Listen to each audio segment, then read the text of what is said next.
Assalamualaikum warahmatullahi wabarakatuh. Perkenalkan, kami dari kelompok 3 akan mempresentasikan materi penganggaran sektor publik. Sebelumnya, kami akan memperkenalkan anggota kelompok 3, yaitu 1. Ersa Naura Oktaviani 2020 SA 039, 2. Jeniar Pratiwi 2020 SA 054, 3. Wida Nisrina 2020 SA 098. Pengertian penganggaran sektor publik. Anggaran merupakan pernyataan mengenai estimasi kinerja yang hendak dicapai selama periode waktu tertentu yang dinyatakan dalam ukuran finansial. Penganggaran sektor publik adalah proses penentuan jumlah alokasi dana untuk tiap-tiap program dan aktivitas dalam satuan moneter yang memuat aspek perencanaan, pengendalian, dan akuntabilitas publik. Secara singkat, dapat dinyatakan bahwa anggaran publik merupakan suatu rencana finansial yang menyatakan 1. Beberapa biaya atas rencana yang dibuat, 2. Berapa banyak dan bagaimana cara memperoleh uang untuk mendanai rencana tersebut. Fungsi anggaran sektor publik. 1. Anggaran sebagai alat perencanaan. Anggaran merupakan alat manajemen untuk mencapai tujuan organisasi. 2. Anggaran sebagai alat pengendalian. Memberikan rencana detail atas pendapatan dan pengeluaran pemerintah agar pembelanjaan yang dilakukan dapat dipertanggungjawabkan kepada publik. 3. Anggaran sebagai alat kebijakan fiskal. Digunakan untuk menstabilkan ekonomi dan mendorong pertumbuhan ekonomi. 4. Anggaran sebagai alat politik. Memutuskan prioritas dan kebutuhan keuangan pada sektor publik merupakan dokumen politik sebagai bentuk komitmen eksekutif dan kesepakatan legislatif atas penggunaan dana publik untuk kepentingan tertentu. 5. Anggaran sebagai alat koordinasi dan komunikasi. Setiap unit kerja pemerintah terlibat dalam proses penyusunan anggaran. 6. Anggaran sebagai alat penilaian kinerja. Kinerja para eksekutif dinilai berdasarkan pencapaian target anggaran dan efisiensi pelaksanaan anggaran. 7. Anggaran sebagai alat motivasi. Alat untuk memotivasi manajer dan stafnya agar bekerja secara ekonomis, efisien, dan efektif dalam mencapai target dan tujuan organisasi yang telah ditetapkan. 8. Anggaran sebagai alat untuk menciptakan ruang publik, sarana publik untuk menyampaikan pendapat sehingga data mengambil tindakan.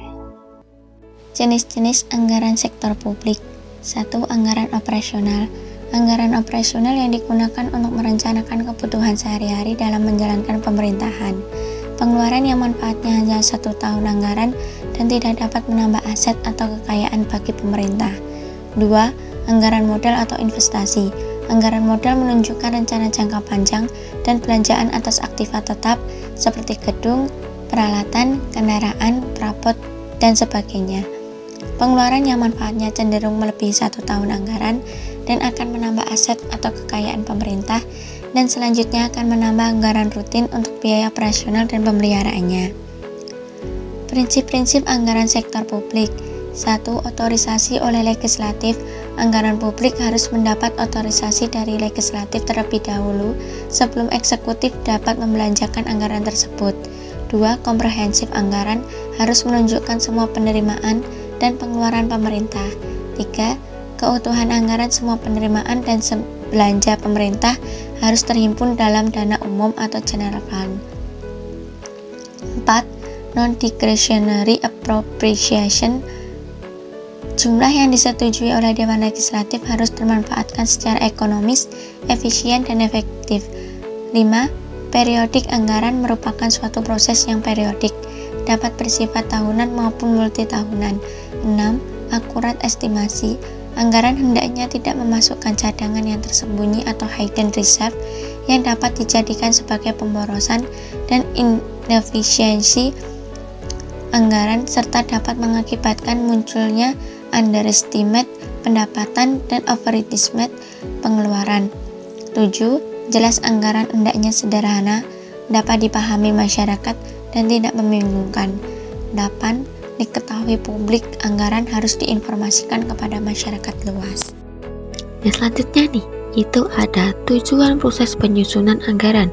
Yang pertama, membantu pemerintah mencapai tujuan fiskal dan meningkatkan koordinasi antar bagian dalam lingkungan pemerintahan.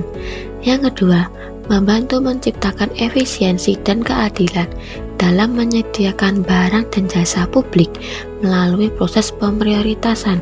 Yang ketiga, memungkinkan bagi pemerintah untuk memenuhi prioritas belanja.